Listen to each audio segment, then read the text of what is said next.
Okay, guys. Now, what we're going to do here is look at an example and we illustrate the law of reflection and Snell's law, the law of refraction, at a air-water interface. At an air-water interface. Now, so what I have here is a laser beam, and what we have is this is water, this is air. So we're looking at what happens to the ray of light at the interface between the air and the water. Okay, again, in this system here, what we have water below, air above. We have our laser beam source, and this is the incident ray. And we see that there are three different rays overall. We have the incident ray, we have the reflected ray, and we have the refracted ray. Okay? Now, first of all, we know that the law of reflection says that the angle of incidence is equal to the angle of reflection with respect to the normal.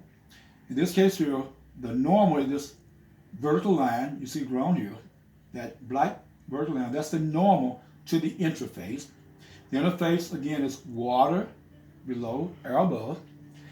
And we first notice that, again, the angle of incident right here equal to the angle of reflection here. Okay? This is the angle of incident,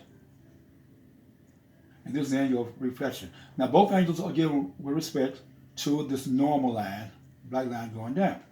And we see again that these angles are the same. Okay, you see, we read here about 40 degrees here and 40 degrees over there. So we see the angle of incident equal to the angle of reflection. This is the law of reflection. But also we know that there is a refracted ray above here.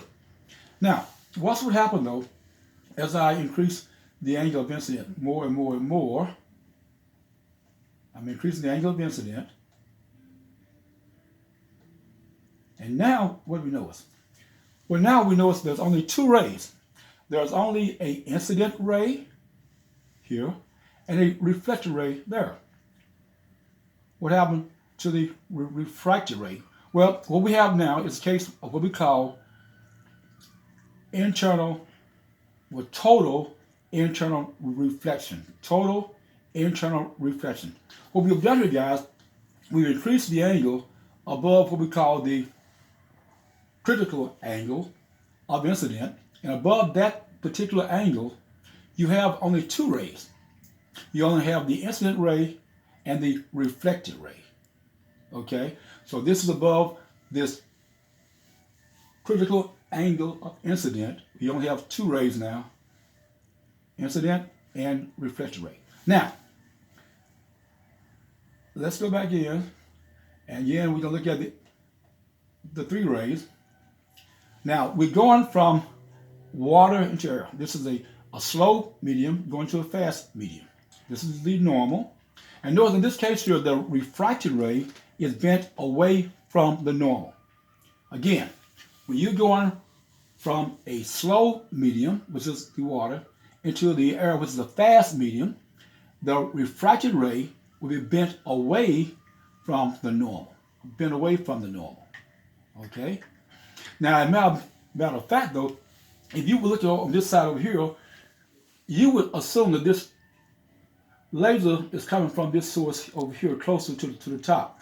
This is why things appear to be closer to the surface within the water.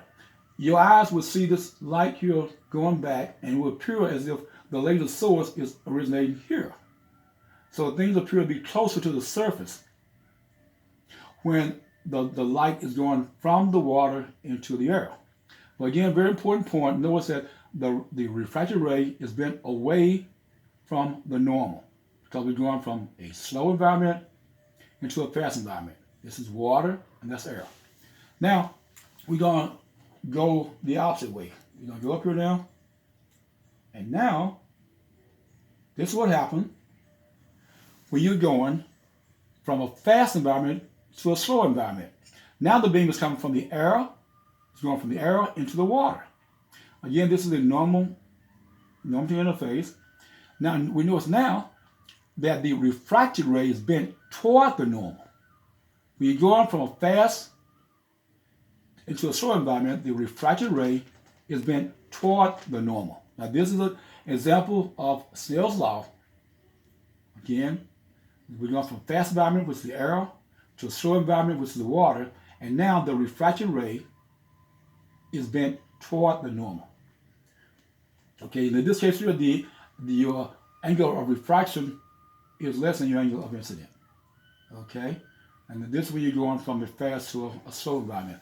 Now, in this case here again, if you go right down below here again, now, if you're going from a slow to a fast environment, now your angle of refraction is greater than your angle of incidence.